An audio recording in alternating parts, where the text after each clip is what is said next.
बचाओ! अरे बचाओ! कोई है यहाँ पर? सर आवाज वहां से आ रही है। बचाओ मुझे! अरे कोई है यहाँ पर? कोई...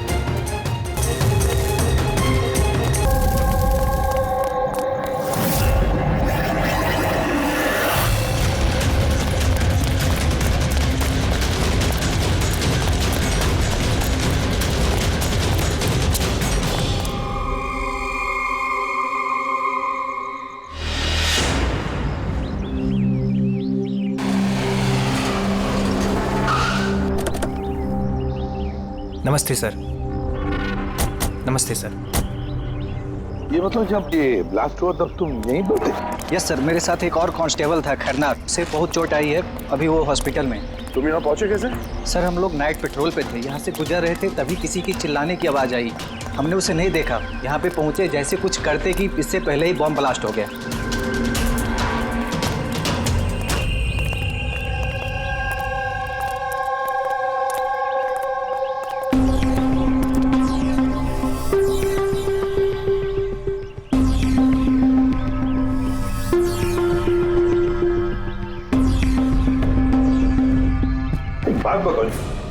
जब तुम यहाँ पर आए तो तुमने किसी को यहाँ से जाते हुए देखा, भागते हुए देखा? हाँ सर, मैंने उसका पीछा भी किया था पर वो निकल गया। वो मेरे आगे ही था पर पता नहीं अचानक कैसे गायब हो गया। और इधर खरनार की हालत सही नहीं थी तो फिर मैं उसके पास वापस आ गया। सही किया तुमने, गुड वर्क। पंकज जरा रास्ता चेक करो, देखो बॉम्ब का बचा कुचा कुछ पार्ट मिलता है क्या, और जो कुछ भी मिले एविडेंस में ले लो उसको।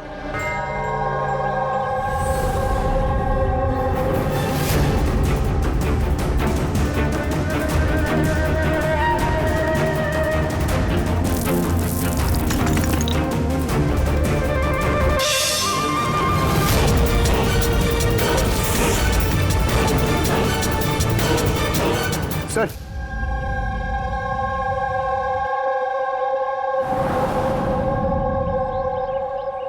डायनामाइट स्टिक, और सर इस पे बैच नंबर भी लिखा हुआ है। Arrow dynamic. सर हाँ, ये चमक रहा है कुछ।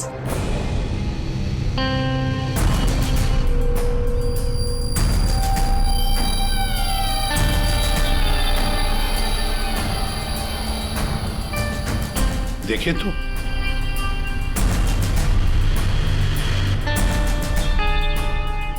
गया, ये तो दांत है, सोने का दांत। एक मिनट, जरा मैग्नीफाइंग ग्लास दो।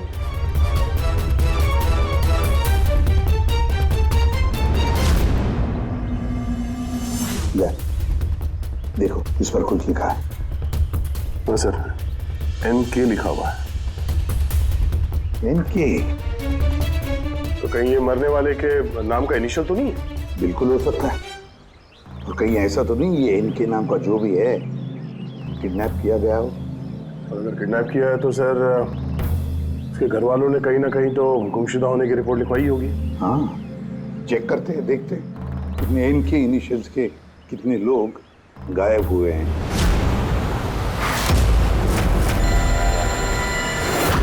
Yes sir. लोकल पुलिस से पता चला है कि मिसिंग कंप्लेंट नवीन कुमार की है। नवीन कुमार की पत्नी से मैंने बात भी की फोन पर। उन्होंने बताया कि नवीन कुमार का एक दांत सोने का था। है कौन है नवीन कुमार साहब? शहर के बाहर उसकी पेंट की फैक्ट्री है, और कुछ ही दिनों पहले न्यूज में भी था वो।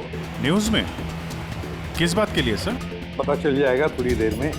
अच्छा देखो, इस नवीन का घर का पता भेजा है मैंने तुम्हें, और तो और उसकी बीवी को भी उसकी मौत के बारे में बताया मैंने। और अगर मेरा अंदाजा सही है तो अभिजीत, जरूर मीडिया वाले तुम्हारे से पहले वहां पहुंच गए होंगे। तमाशा करेंगे, संभाल लेना। हम लोग देखते हैं सर। या हाँ, नवीन कुमार के घर चलना है, एड्रेस भेज रहे हैं सर। नवीन कुमार! नवीन कुमार! नवीन कुमार! नवीन कुमार! नवीन कुमार! नवीन कुमार! अरे आओ आओ। नवीन कुमार! नवीन कुमार! सर सर क्या आप लोग नवीन कुमार को अरेस्ट करने आए हैं सर? सर अब सीआईडी का अगला कदम क्या होगा सर? हमें हमारा काम करने दीजिए। मैम कुछ तो बताइए। आप लोग क्या एक मिनट रुकिए जरा, ये बंद करिए सब तमाशा, रुकिए जरा। तमाशा? सर तमाशा तो नवीन कुमार ने मचा रखा हमारे शहर में सर। उन लोगों ने नवीन कुमार की मौत हो चुकी है। He's no more. इन्होंने मारा मेरे पति को। कौन है सबके सब? अब बोलोगे या अंदर कर दूं? बोलो क्यों कर रहे हो ये सब? सर हमने नहीं मारा है सर। सर नवीन कुमार की पेंट की फैक्ट्री है सर, जहाँ हर रोज सैकड़ों टन जहरीला कचरा नदी में बहा दिया जाता है। सर ये तो हमारे प्रोटेस्टर्स हैं, हम उनके अगेंस्ट प्रोटेस्ट कर रहे हैं। सर यकीन मानिए हम लोग क्रिमिनल्स नहीं हैं, हम लोग सोशल वर्कर्स हैं सर। झूठ बोल रहा है ये। धमका के रखा था इसने मेरे पति को। रोज धमकी देता था। नहीं सर मैं कोई धमकी नहीं देता था, वो तो कोई और लोग हैं सर। कौन है बोलो? सर ये वही लोग हैं जो सोशल सर्विस के नाम पर गलत काम करते हैं, लॉ एंड ऑर्डर का मिसयूज करते हैं सर। सर मैं और मेरे प्रोटेस्टर्स हम उन लोगों में से नहीं है सर। किस तरह की धमकी मिलती थी आपके पति को? हुआ क्या था? ये लीजिए चाय। अरे वाह, गर्मा गर्म चाय। अच्छा उस एनजीओ का क्या हुआ? उन एनजीओ ने तो नाक में दम कर रखा है। फैक्ट्री में वर्कर्स को काम ही नहीं करने दे रहे। अब तो सर से पानी ऊपर निकला जा रहा है। लगता है पुलिस को इन्वॉल्व करना पड़ेगा। सुनिए। वाह नवीन साहब, आप जैसे शरीफ लोग अब पुलिस के पास जाने लगे। तुम अंदर कैसे आया? आपको याद दिलाने आया हूँ कि जो आप कर रहे हैं वो गलत कर रहे हैं। अभी भी वक्त है, सुधर जाइए। शट अप, सारा जबान मत चलाओ। अभी के अभी इस घर से निकल जाओ। I said get out. कहाँ घुसने से रोकोगे तुम? किस किस को रोकोगे? हम जैसे लोग तुम जैसों से डरते नहीं है, समझे? पता है क्यों? क्योंकि हम तुम्हारी तरह गलत काम नहीं करते। आज तो मैं तुम्हारे घर में घुसा हूँ। अगर तुमने अपने फायदे के लिए मासूमों की जिंदगियों से खेलना बंद नहीं किया ना, तो तुम्हारी फैक्ट्री में घुसेंगे। तुम जैसे गुंडों से निपटना मुझे अच्छी तरह आता है, और ये फालतू की धमकियां ना किसी और को जाके देना। मुझे जो करना है मैं करूंगा, और तुम्हें जो करना है ना कर लो। मैं धमकी नहीं दे रहा हूँ, समझा रहा हूँ। अगर तुमने अपने उल्टे काम बंद नहीं किए ना, तो तुम्हारी फैक्ट्री तो मैं बंद करवा के ही रहूंगा। तू मेरी फैक्ट्री बंद कराएगा? मेरी फैक्ट्री बंद कराएगा तू? सुनिए प्लीज आप शांत हो जाइए और आप इन्हें परेशान करना बंद कीजिए। आप जाइए यहाँ से प्लीज। प्लीज कह रही तुम इसे? इससे तो मैं लात मार के घर से बाहर चल दौड़ निकल। ये कहां से आवाज आई है?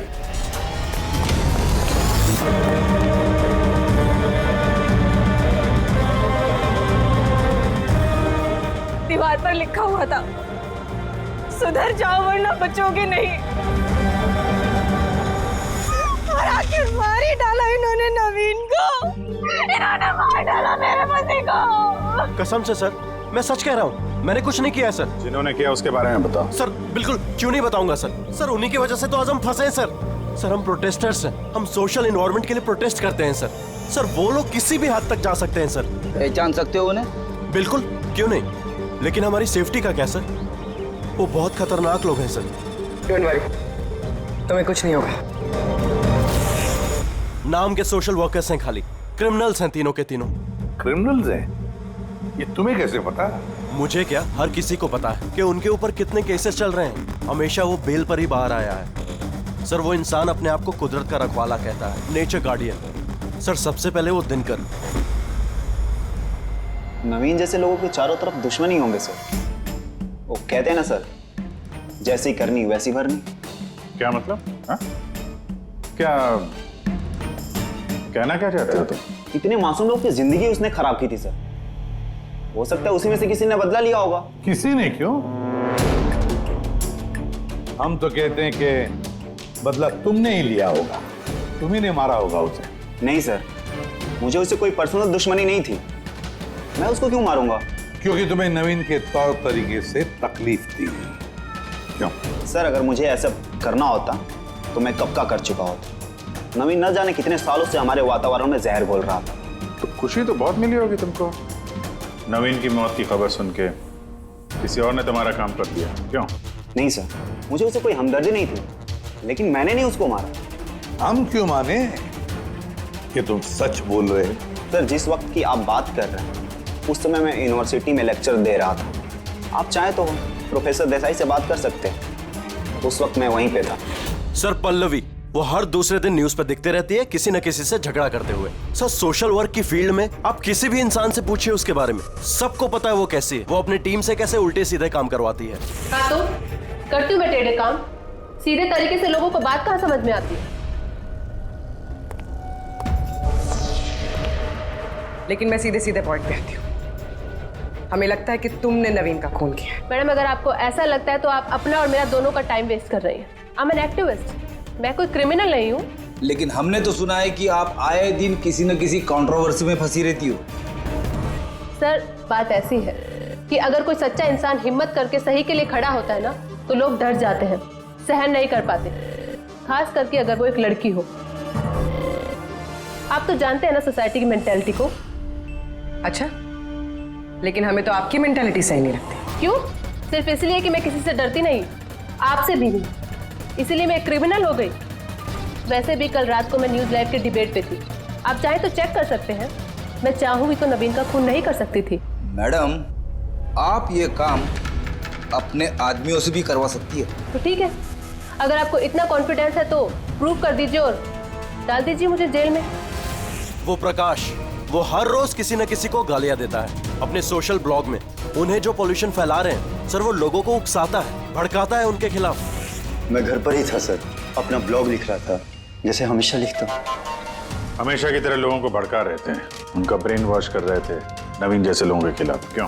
सर, नवीन से मेरी कोई जाति दुश्मनी नहीं थी और पर्यावरण के लिए मैं अवेयरनेस स्प्रेड करता रहता हूँ। जाति दुश्मनी नहीं थी तो हमेशा तुम्हारे ब्लॉग में नवीन का नाम क्यों होता है? वो भी टॉप 4-5 लोगों में। कल भी जो ब्लॉग लिख रहे थे उसमें नवीन का नाम था ना? हाँ सर, नवीन का नाम था उसमें, और इस बात को मैं छिपाऊंगा भी क्यों?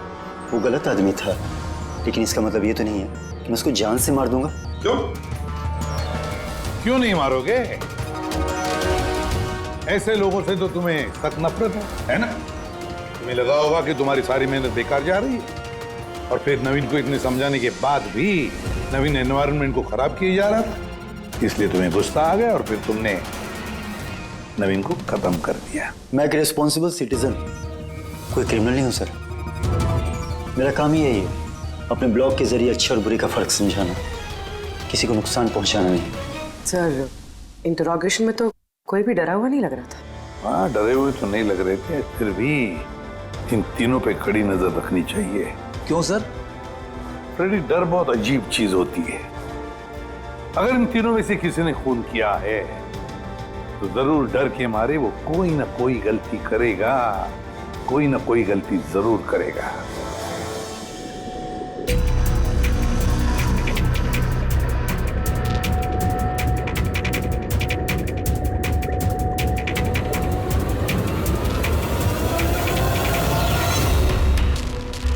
तारिका,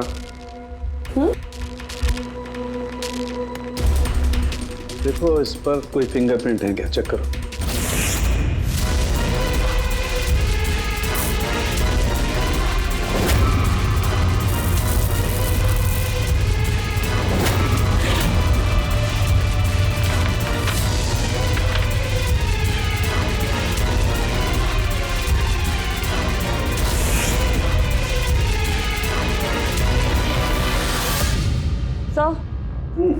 इस पे तो कोई फिंगरप्रिंट्स नहीं है। फिंगरप्रिंट्स नहीं है? Are you sure? 100% सर, कोई फिंगरप्रिंट्स नहीं है, लेकिन कुछ पार्टिकल्स मिले। हो सकता है कि स्किन टिश्यूज या डेड सेल्स हो। Dead cells? तो एक काम करो तारिका, उन डेड सेल्स को क्लीन करके रखो, पूरी चमड़ी को। वो आएंगे ना अभी श्रीमान प्रद्युमन, जानते हो ना हर चीज में अपनी नाक डालते हैं, जरूर पूछेंगे। Please clean it up. Dynamite पर कोई फिंगरप्रिंट्स तो नहीं मिले, लेकिन किसी के डेड स्किन टिश्यूज मिले, सड़ी हुई चमड़ी के टुकड़े। सड़ी हुई चमड़ी? हो सकता है वो सड़ी हुई चमड़ी के टुकड़े उसी आदमी के हो जिसने डायनामाइट लगाया हो। हाँ सर। तो सड़ी हुई चमड़ी के टुकड़ों से तू डीएनए टेस्ट तो कर सकता है ना, पता तो चल सकेगा। बॉस, सड़ी हुई चमड़ी से डीएनए निकालना बहुत मुश्किल काम है। हाँ, लेकिन एक बात पक्की तौर पर कह सकता हूँ, जिस किसी ने भी इस डायनामाइट को आखिरी बार पकड़ा है ना, उसे एक स्किन डिजीज है, चमड़ी की बीमारी, और वो भी बहुत सीरियस बीमारी। ऊपरी तौर पर देखने से शायद पता ना चले, लेकिन बॉस ये बीमारी उसे अंदर ही अंदर खत्म कर रही है। फिर तो इस बीमारी के जरिए हम उस तक पहुंच सकते। हाँ, पर कोई सुराग तो चाहिए।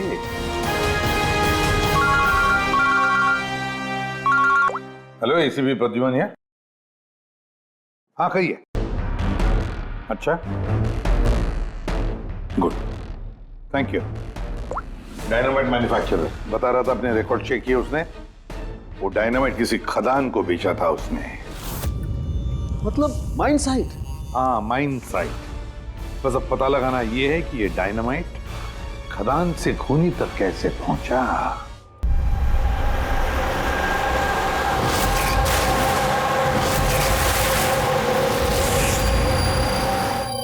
एक डायनामाइट उधर लगाओ, ठीक है? और एक 50 मीटर की दूरी पर वहां पर लगाओ। जी सर। और एक उधर भी लगा सकते हो तुम। जी सर। और एक सीधे लगाओ वहां पर, बिल्कुल 50 मीटर की दूरी पर, और ये 6-6 सेकंड में ब्लास्ट होने चाहिए। जी सर। ओके। और कहां लगा सकते हैं? शायद वहां बीच में फिट करें हम। एक्सक्यूज मी, मिस्टर विनीत आप हैं? यस, आप कौन हैं? आप इस साइट के मैनेजर हैं? लेकिन बात क्या है वैसे? देखिए विनीत जी, जब मैन्युफैक्चरिंग कंपनी से डायनामाइट तुम्हारे यहाँ आते हैं, मेरा मतलब है यहाँ माइन साइट पर, उसके इंचार्ज तो तुम ही होंगे ना?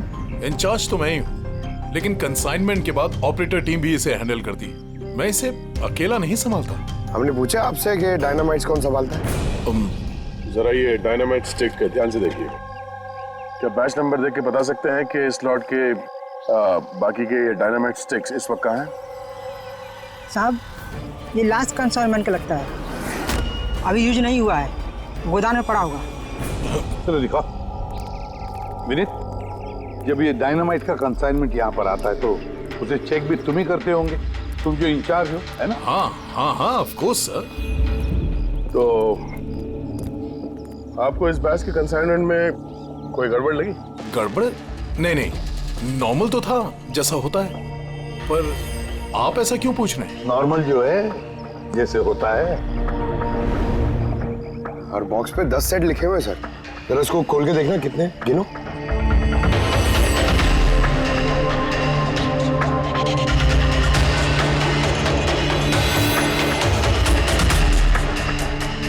साहब, एक सेट कम है साहब।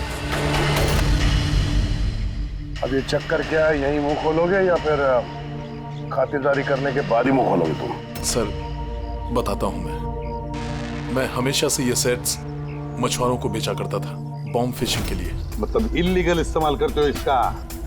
और इनमें से 6 सेट्स मैंने उसी को बेचे हैं। जिसको बेचा उसे पहचानते तो हो ना? सर वो मेरा रेगुलर कस्टमर नहीं था, वो पहली बार आया था और मैंने उसका चेहरा भी नहीं देखा। लेकिन सर उसके हाथों की चमड़ी कुछ अजीब सी हो गई थी। शायद वो बीमार था। इनमें से किसी को पहचानते हो? नहीं सर, मुझे नहीं लगता कि इनमें से कोई था। एक बार फिर से देख लो, हो सकता है भेस बदल के आया हो। नहीं सर, इनमें से कोई नहीं है। ठीक है, शायद दोबारा मुलाकात होगी।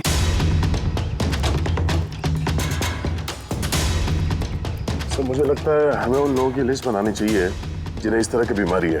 आई नो थोड़ा मुश्किल है, बट ट्राई करते हैं सर। नहीं, ट्राई तो करना ही पड़ेगा दया। सबसे बड़े बड़े हॉस्पिटल और छोटे से छोटे नर्सिंग होम, क्लिनिक्स में जाकर पता लगा इस बीमारी वाले पेशेंट्स के बारे में। हो सकता है अगर हमारी किस्मत अच्छी हो तो कुछ सुराग हाथ में लग जाएगा। Sir let's go.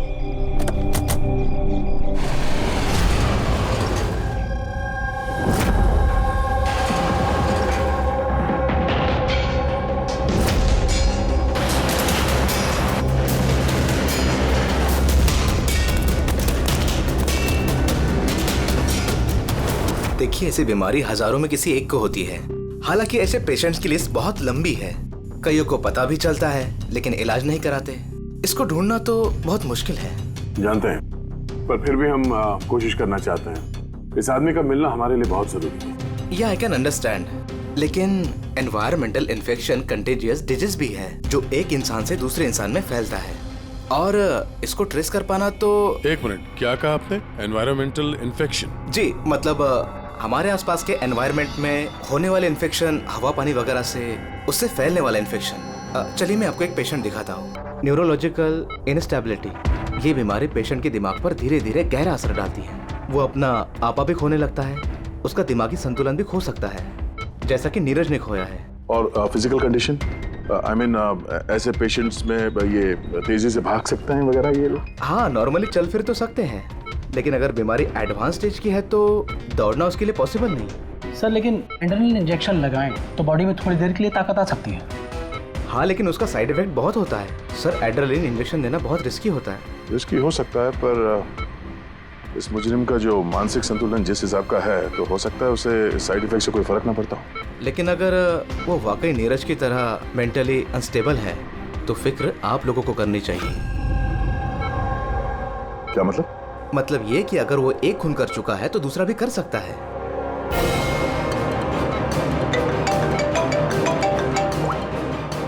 हाँ सर। क्या प्रकाश पंकज को चकमा देके भाग गया? Oh no. ठीक है सर, मैं देखता हूं। या तो ये प्रकाश डर के भागा है या फिर दूसरे मर्डर का प्लान करने वाला है।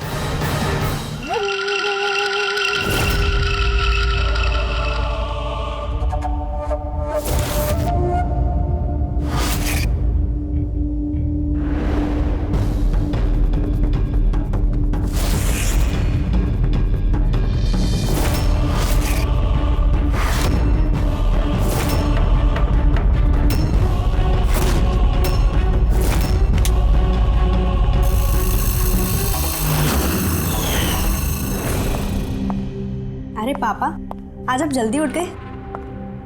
Good morning. ये रही आपकी चाय, पी लीजिए वरना ठंडी हो।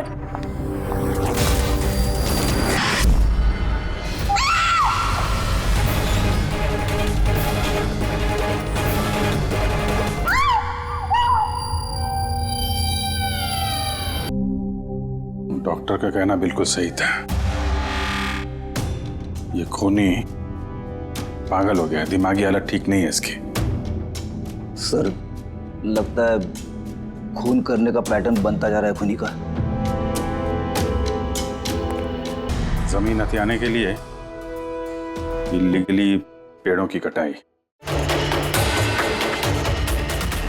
खूनी ने इनके साथ भी वैसे वो भी प्रकाश के गायब होने के ठीक बाद। वेपन कौन सा यूज किया होगा? 100% चेनसॉ, वरना हड्डी के साथ मांस को इस तरीके से काट के बॉडी के 2 टुकड़े करना इतना आसान नहीं है। सर, अगर चेन सॉ का इस्तेमाल किया है तो आवाज तो हुई होगी, घर में किसी ने तो सुना होगा। रात में घर पे और कौन कौन था? मेरे हस्बैंड तो काम से बाहर रहते हैं, घर में सिर्फ मैं, पापा और हमारा नौकर था। आपने कुछ आवाज सुनी थी? नहीं, कोई आवाज नहीं सुनी थी। रामानंद जी की किसी के साथ दुश्मनी या फिर धमकी वगैरह मिली थी उन्हें? हाँ, कुछ हफ्ते पहले कुछ अजीब हुआ था। पापा को कोई धमका रहा था और घर के बाहर दीवार पे भी किसी ने कुछ लिखा था कि सुधर जाओ वरना तुम्हारे साथ भी वही करेंगे जो तुम पेड़ों के साथ करते हो। सर, एग्जैक्टली जैसे नवीन के केस में हुआ था। सर, एक बात समझ में नहीं आ रही है। खूनी घर के अंदर घुस के इतनी बेरहमी से खून करके चला जाता है, किसी ने कुछ देखा नहीं, किसी ने कुछ सुना नहीं, कैसे? शायद इन लोगों को बेहोश कर दिया गया हो देखिए, हमेशा क्या कि आप लोगों को बेहोश कर दिया गया था खाने पीने की चीजों में कुछ मिला के, इसीलिए आप लोगों को कुछ सुनाई नहीं पड़ा। बेहोश? जी हाँ, कैसे ये पता नहीं, और इसी का पता लगाने के लिए हमें यहाँ की जितनी भी चीजें हैं फॉरेंसिक लैब में भेजनी पड़ेंगी।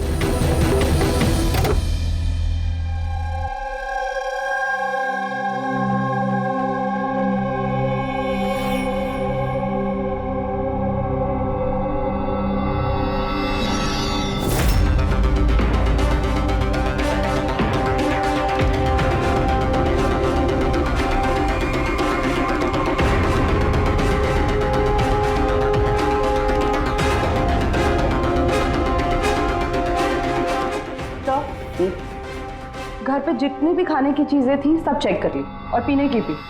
कोई भी नींद की दवाई नहीं मिली। No sedatives. नहीं मिली? Are you sure? एब्सोल्युटली। लेकिन तारिका, सब लोग बेहोश तो थे, इसका मतलब कोई ना कोई तो नशीली दवाई होगी जिसकी वजह से वो बेहोश हुए। खाने में पीने में किसी चीज में तो होनी चाहिए, इसमें थी।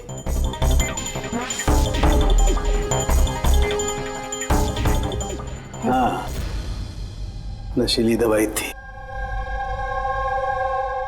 इस एसी में। एसी में? यस, इस एसी में नशीली दवाई मिलाई गई। जैसे इसकी हवा कमरे में फैली, पूरी नशीली दवाई फैल गई, सब बेहोश हो गए। हाँ। Check it. यस।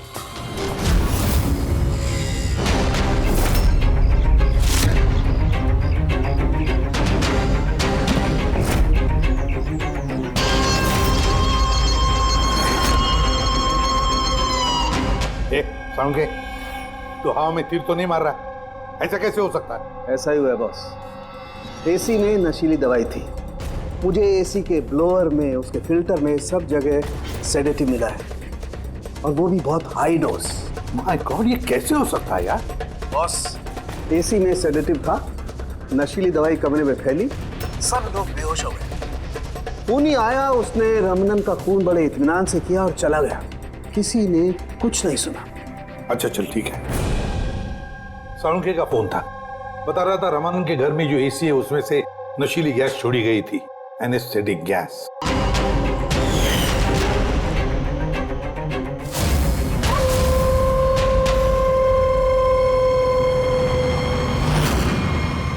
एनेस्थेसिया देकर लोगों का ट्रीटमेंट करते हो तो सुना था। अब ये खूनी तो बड़ा चालाक निकला। प्रकाश के बारे में क्या पता चला? सर कुछ पता तो नहीं चला, बट आई एम श्योर अगले मर्डर की प्लानिंग कर रहा होगा।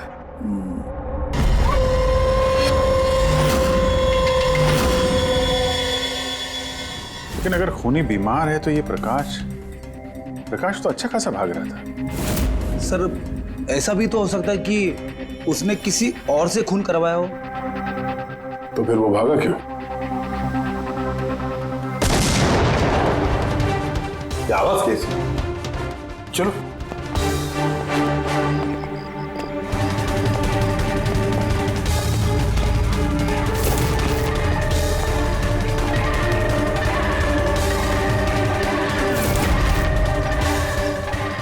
तुम्हारा काम मैं कर रहा हूं एसीपी। शहर की सफाई, मेरे रास्ते में जो भी आएगा उसे भी साफ कर दूंगा। कौन है ये? सर लगता है खूनी को पता चल गया हम उसके पीछे, इसलिए बौखला गया। रुक!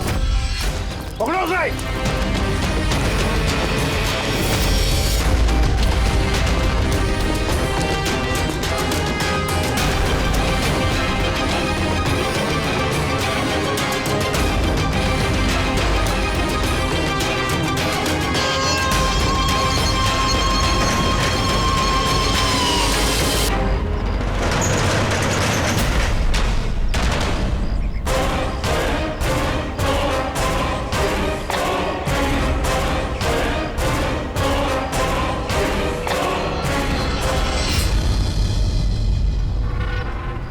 सर, सीआईडी से ये अलर्ट आया है।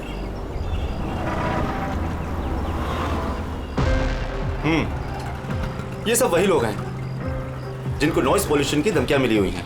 सखाराम, हाँ? वो क्लब का मालिक याद है?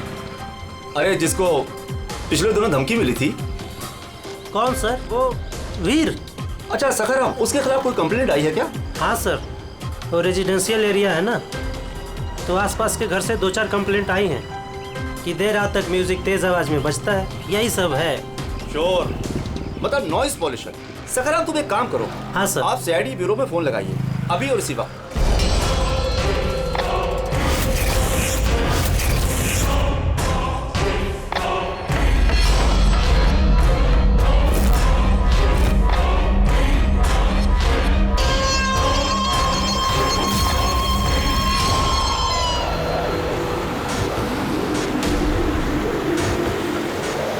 जल्दी करो अभिजीत, जल्दी करो।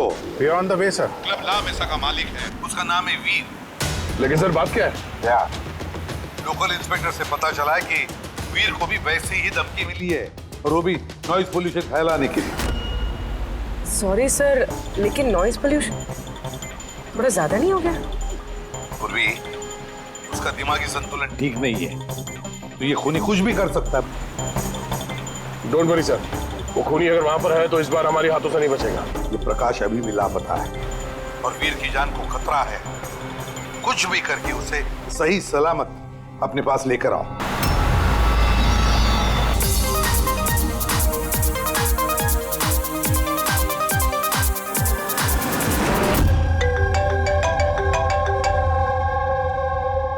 हेलो हेलो वीर, मैं एसीपी प्रद्युमन बोल रहा हूँ, सीआईडी से। सीआईडी? क्या बात है सर? मेरी बात ध्यान से सुनो, तुम्हारी जान को खतरा है। क्या? लेकिन मुझे कौन मारना चाहता है? देखो वीर, अगर तुम क्लब में हो तो कहीं भी बाहर मत जाना। मेरे ऑफिसर्स वहां तुम्हारे क्लब पे आ रहे हैं तुम्हारी सेफ्टी के लिए। और एक बात, भीड़ में ही रहना, लोगों के बीच रहना, समझे? अकेले कहीं पर भी नहीं।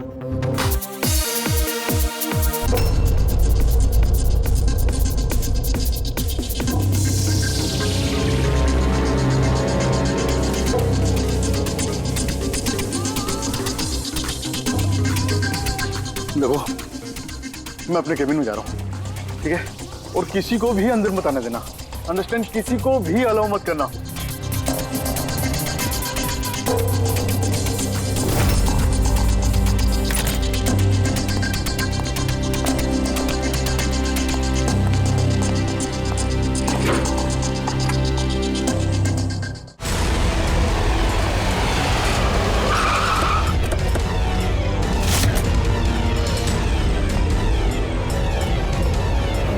सीआईडी।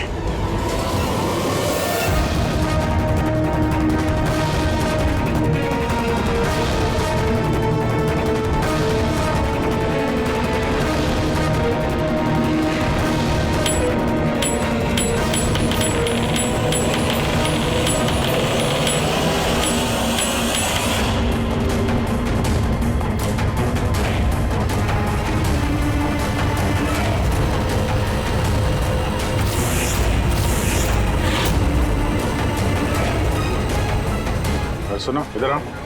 जी सर। वीर कहाँ है? सर वो किसी से मिलना नहीं चाहते। हम लोग सीआईडी से। कहाँ है वो? आइए सर।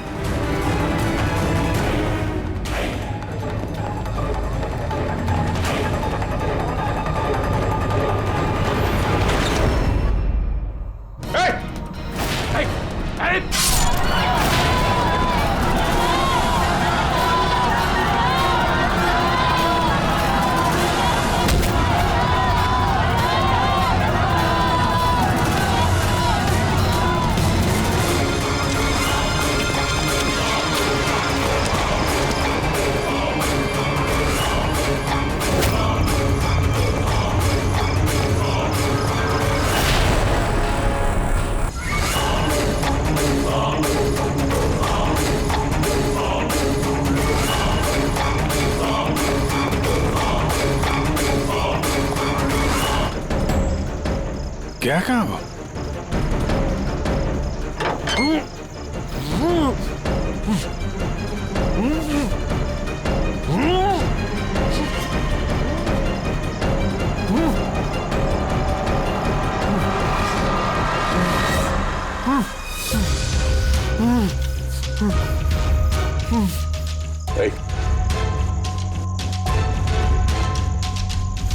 प्रकाश?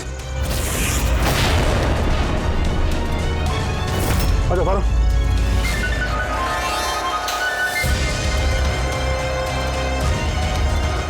यहाँ कर क्या रहा था? हैं? नाटक कर रहा था क्या हमसे छुपने के लिए? नहीं अभिजीत, लगता तो नहीं है। इसके हाथ पैर बंधे हुए थे। लगता है किसी ने हाथ पैर बांध के इसे यहाँ फेंक दिया। पूर्वी, एसीपी साहब को फोन करके बताओ कि प्रकाश मिल गया और मरहम पट्टी भी करो। सर जाओ। चलिए। समझ में नहीं आता, हर बार हाथ से निकल कैसे जाता है, गायब कहाँ हो जाता है? उसे आसमान खा गया या जमीन निकल गई।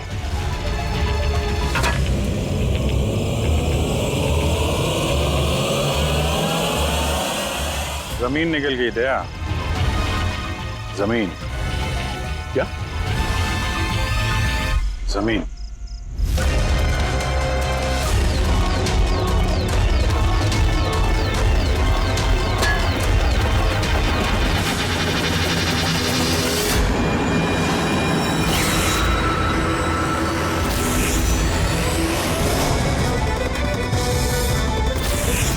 बाहर निकल।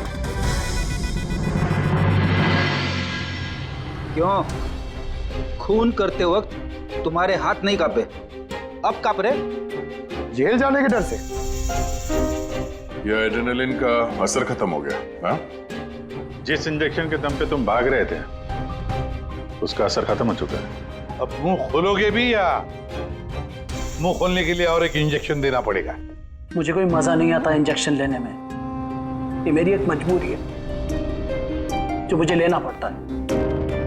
एक वक्त था जब मैं हट्टा कट्टा और मजबूत था। एक दिन मेरा एक बुरा वक्त आया और मुझे इस बीमारी ने घेर लिया। फैक्ट्री, मिलों से निकलने वाला जहरीला धुआं और कचरा, जो पोल्यूशन, उससे लाखों लोग इन्फेक्टेड थे। पता नहीं रोज कितने पेशेंट आते थे, उनके साथ रहते रहते मैं भी बीमार हो गया। ये बीमारी कब हुई तुम्हें? 6 महीने पहले। और उन 6 महीनों में इस बीमारी ने तुम्हारे शरीर के साथ साथ तुम्हारे दिमाग पर भी असर करना शुरू कर दिया। तुम्हें पता है तुमने क्या किया? हाँ? मैंने किसी का कुछ नहीं बिगाड़ा, बिगाड़ा उन लोगों ने। हवा, पानी, सब में जहर घोल दिया।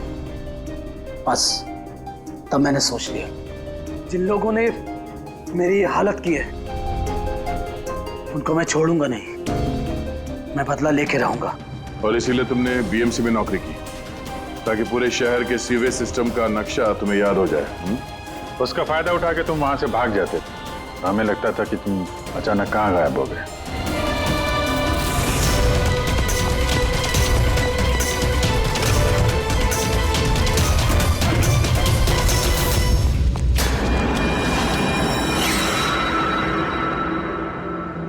एक बात समझ में नहीं आ रही है, प्रकाश ने तुम्हारा क्या बिगाड़ा था? हाँ, उसे किडनैप क्यों किया? वो उस रात वहीं पे था, रमन्नन के घर के बाहर। वो उसका घर जलाने आया था। वो कुछ करता उसके पहले उसने मुझे देख लिया था घर से निकलते वक्त। और तुमने उसे किडनैप कर लिया ताकि वो किसी के सामने मुंह ना खोले। हाँ? तुम उसे मार भी सकते थे, तो फिर उसे जिंदा क्यों छोड़ दिया? मैंने बोला ना सर, मेरा बदला सिर्फ उन लोगों से था जो आसपास की हवा, पानी में जहर घोल रहे थे। मैं तो सिर्फ अपना संसार बचा रहा था। मैं कोई बचपन से खूनी नहीं हूं। दुनिया बदलने का ठेका तुम्हें दिया किसने? मोहन, तुम्हारी इस बदली की आग ने इतने सारे लोगों की जानें ली। उनकी जान लेना जायज नहीं था। बहुत गलत किया तुमने।